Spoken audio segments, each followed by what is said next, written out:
Mr Meddick. Thank you, President. I lay on the table the Statement of Compatibility with the Charter of Human Rights and Responsibilities Act 2006.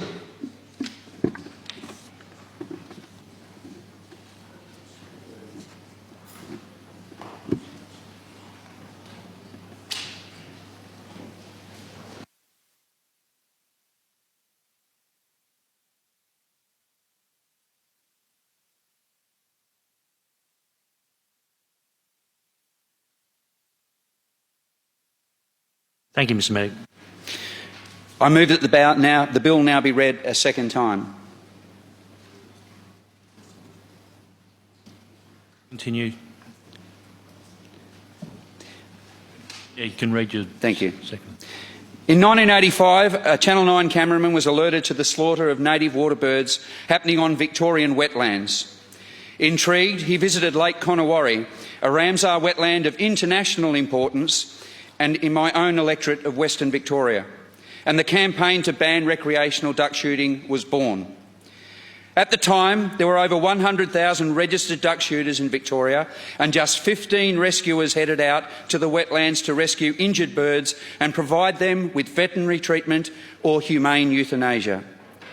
According to a ballistics expert, it's estimated that at least 1 in 4 ducks shot by shooters will not die instantly, meaning they can suffer for days or even weeks on end before drowning or succumbing to infection or predators. Rescuers aimed to alleviate this suffering as much as they could. Joan Kirner was the Conservation Minister at the time the campaign started and changed the law immediately when she was alerted that wildlife officers could legally shoot ducks at the same time they were regulating shooters. This came about after one wildlife officer stated it was normal for protected species to be illegally shot, and that morning he'd shot 8 game species, but 4 had gotten away while wounded. It's interesting reflecting back on events that could totally change the course of where we are today. 31 years ago, in 1988, Kirner became prepared to ban duck shooting, but only if the New South Wales government did at the same time. Much negotiation went on at the time, and the then Premier of New South Wales, Barry Unsworth, seemed prepared to do it. Campaigners speak of the moment they waited in Kirner's office to find out the outcome. When Kirner's staff came in to apologise, that New South Wales had pulled out at the last minute. Just 7 years later, in 1995, under Labor Premier Bob Carr's leadership, duck shooting was banned in New South Wales. Carr still speaks proudly of this decision, writing in his blog years later, "I was in a Collins Street coffee shop early one morning, dispatching an espresso. A guy at the bar said to me, 'You stopped me shooting ducks.' I was reminded that I did precisely that, banning duck hunting in my first term. 'Sorry,' I said, 'I'm on the side of the ducks.'" And last month, Carr spoke out again, calling for a ban on duck shooting in Victoria and telling the government there will be no negative response. In a letter penned to Daniel Andrews, he said, "Duck shooting is not a sport, and the slaying of waterfowl is not a measure of human skill." I agree. Just like Carr did in New South Wales, other Labor governments have banned duck shooting. In fact, the Labor government in Western Australia in 1990 was the very first to do so. Carmen Lawrence was Premier at the time and said, "There is widespread opposition throughout the community to the cruelty and environmental damage caused by shooters.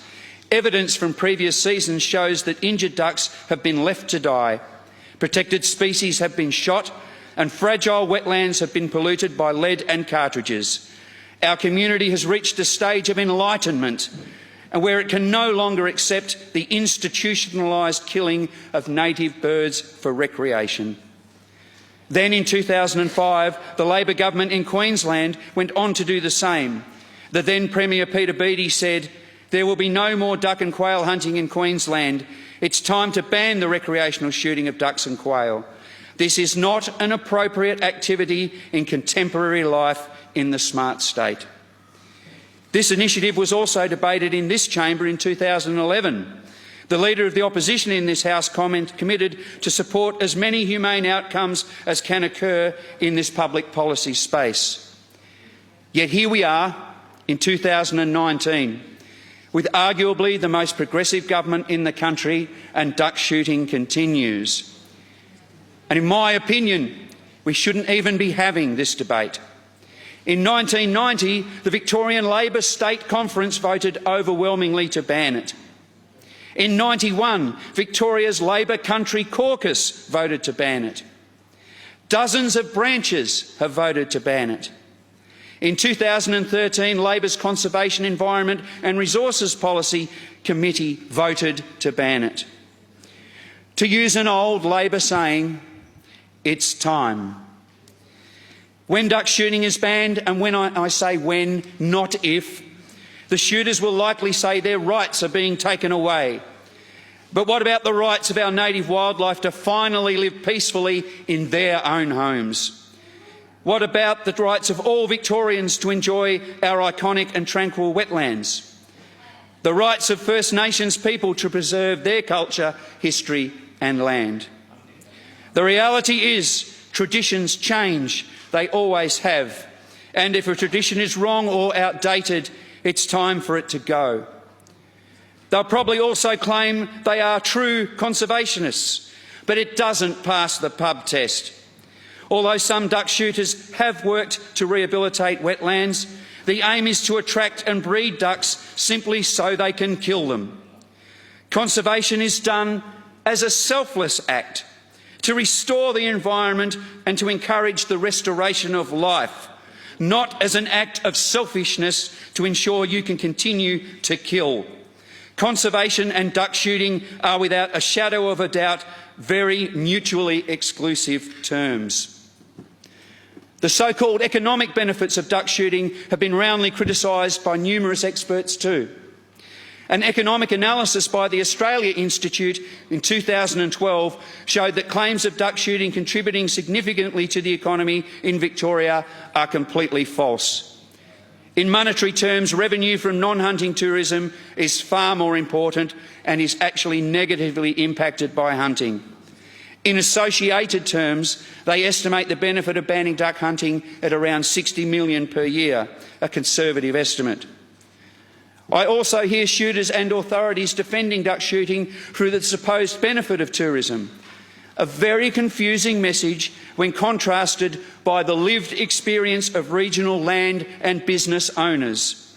The Sydney-based kayak company responsible for the Murray River paddle has recently stated that they will avoid further trips to Victorian wetlands, despite previously touring Gunbower Island and the Murray River down to Kahuna. Their concern? The safety of their clients and their liability for accidents. When school groups and duck shooters are asked to share waterways, it's the students that lose out. Forced to share the peak season with shooters, this group, like many, question the legitimacy of a recreation which serves so little to the community. Another resident tells us, and I quote, "It's never been lucrative, just ask the local store." So that's exactly what I did. In a phone call to a caravan park situated in the heart of one of the most popular shooting locations, I was informed that no shooters, to the knowledge of that park, had stayed in over 2 years of ownership. They did, however, raise a concern for a decline in visitation from our rescuers. With that in mind, I make it my promise that we will continue to visit these magnificent wetlands as they make their transition back to safe areas for tourists and animals. It is in fact the potential for increase in nature-based tourism that these local businesses have looked forward to. Research by Tourism Research Australia has found 50% of people avoid regional towns during the duck shooting season. Some councils are taking the frustration of this into their own hands, with the Mount Alexander Shire being one of them. Just this year, they passed a motion to condemn duck shooting on Cancurran due to the impact it has on the various recreational activities enjoyed on their wetlands. One of the problems with duck shooting is that it is so hard to regulate and police, and shooters know this. There are literally thousands of sites across Victoria where shooters are allowed to kill ducks, making the task of being present almost impossible for enforcement agencies like the Game Management Authority. The community's expectation, and rightly so, is that when you have people on the wetlands using weapons designed with one purpose, to kill violently, then every single one of those wetlands should be monitored while shooting is allowed. Every single one, every single hour. Clearly, this would require enormous resources and investment. Consequently, these wetlands are largely ignored. Throughout the decades, the role of highlighting poor behaviour from shooters has fallen on volunteers and not-for-profit organisations rather than the regulator. However, even the Game Management Authority's presence at a wetlands is not an antidote to the recklessness that duck shooters engage in.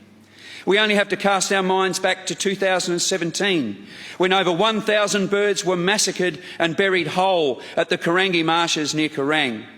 Trigger-happy shooters shot well over their bag limits and unleashed mayhem across the wetlands, leaving behind a trail of destruction at what is an internationally recognised wetland of importance under the Ramsar Convention. 183 illegally shot and threatened species were recovered by volunteers, and over 10,000 spent shotgun cartridges were retrieved. However, all of this took place right in front of officers from the GMA, fisheries and police who were powerless to stop it given the scale on which it was occurring. The enforcement of duck shooting is even further hampered by the fact there are only 5 compliance officers across the entire state, and they are prohibited from talking to an armed shooter without a police officer present, thereby taking away limited police resources from small country towns.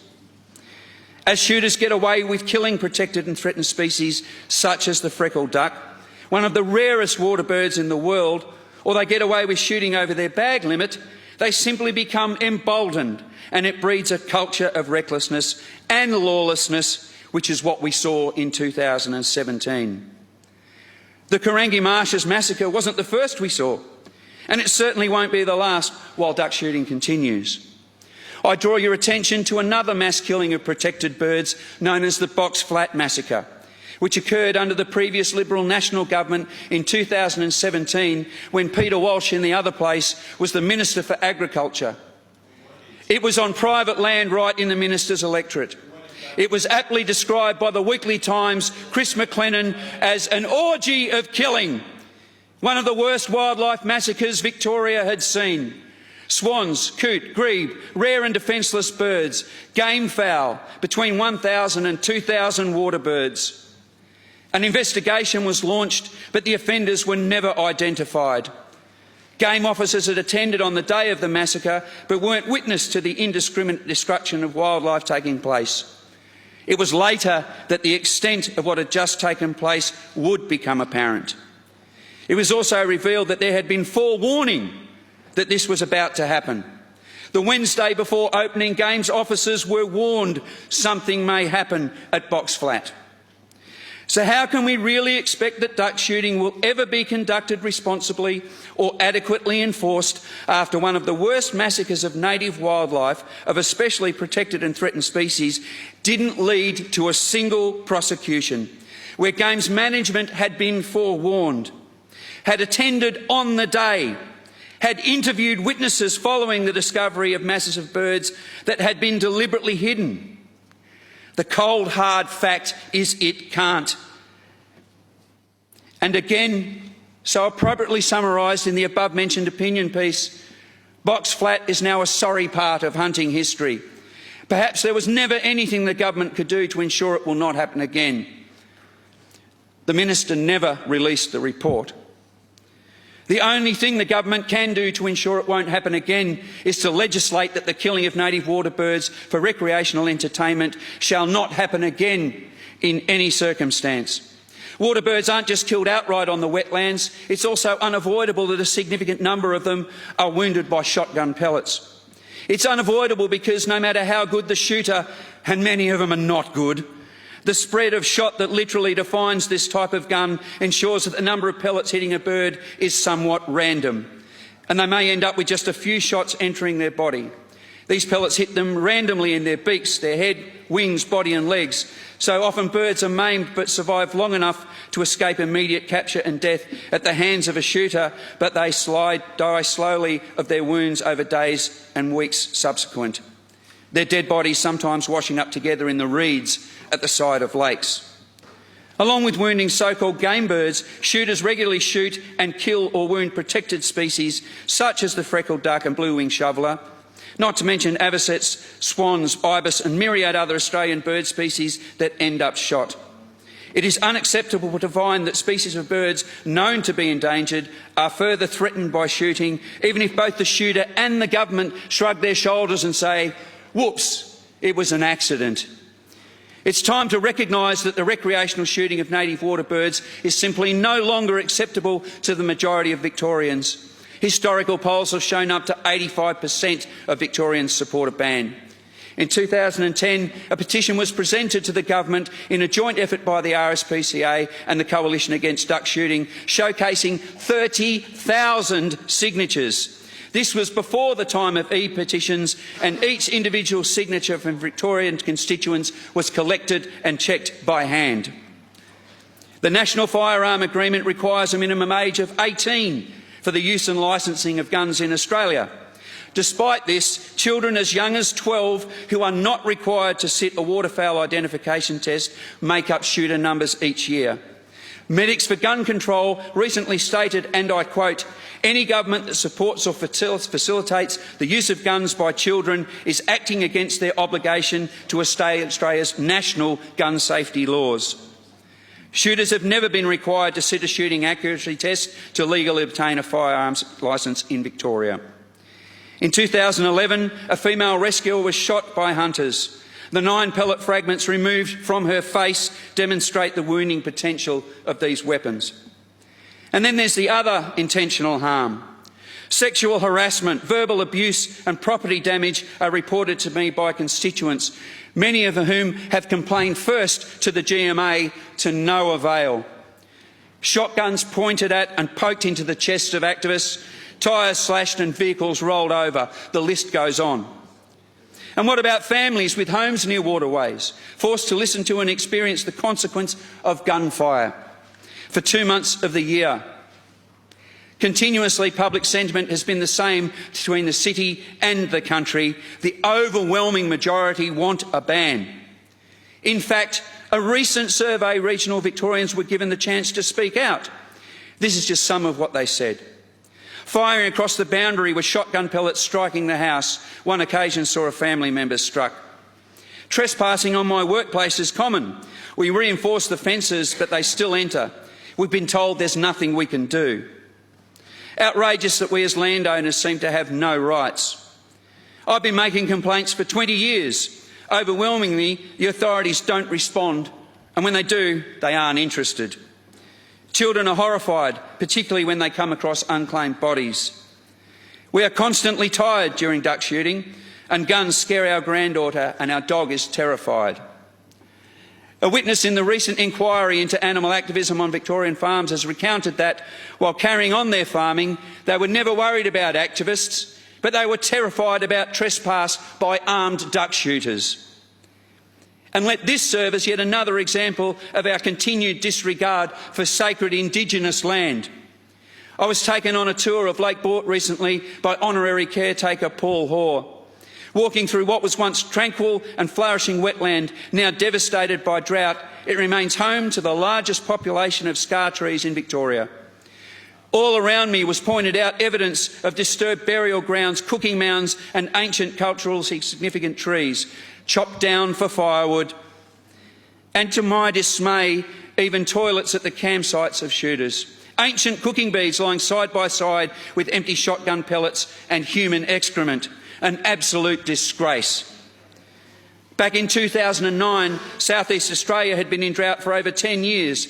The so-called Millennium Drought saw continuing hot and dry conditions in southeastern Australia.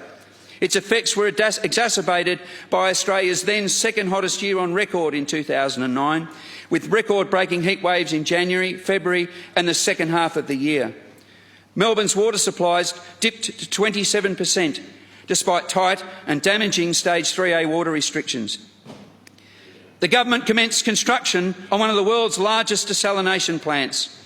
Farmers were walking off the land and there was a significant spike in mental health problems associated with the drought. In steps the Field and Game Association. Their Gippsland spokesperson is caught red-handed stealing water for their private wetland.